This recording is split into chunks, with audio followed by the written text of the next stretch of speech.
HMS Elizabeth leads 19 NATO warships and 5,000 troops in Black Sea military exercise in show of strength against Putin.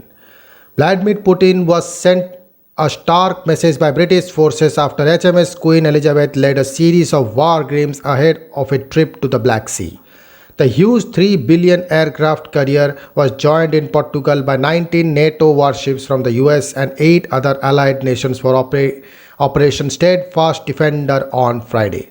The exercise, which is expected to last until June 22, including submarines, destroyers, and frigates, was backed by immense aerial support from RAF's brand new F 35B Lightning stealth fighters.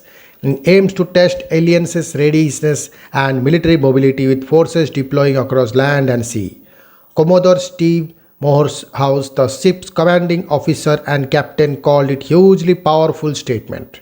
It shows that we are global navy and wanting to be back out there, he said.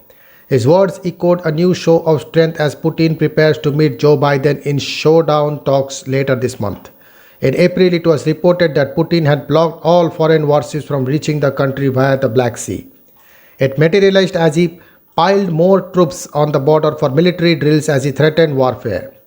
Moscow closed part of the Kerch Strait, which separates Crimea in the west from Russia in the east, after US President Biden threatened to send 2 Navy battleships to the region but then called them off.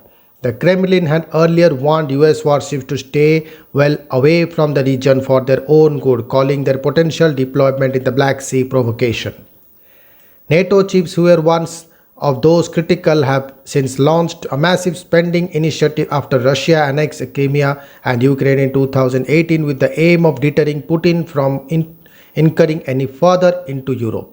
However, they insisted that the new military exercises involving 9,000 troops in Portugal are not aimed at Russia specifically.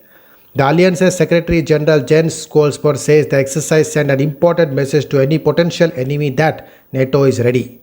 NATO is there to defend all our allies, and this exercise sends a message about our ability to transport a large number of troops equipment across Atlantic, across Europe, and also to project maritime power, he said, aboard HMS Queen Elizabeth. Thank you.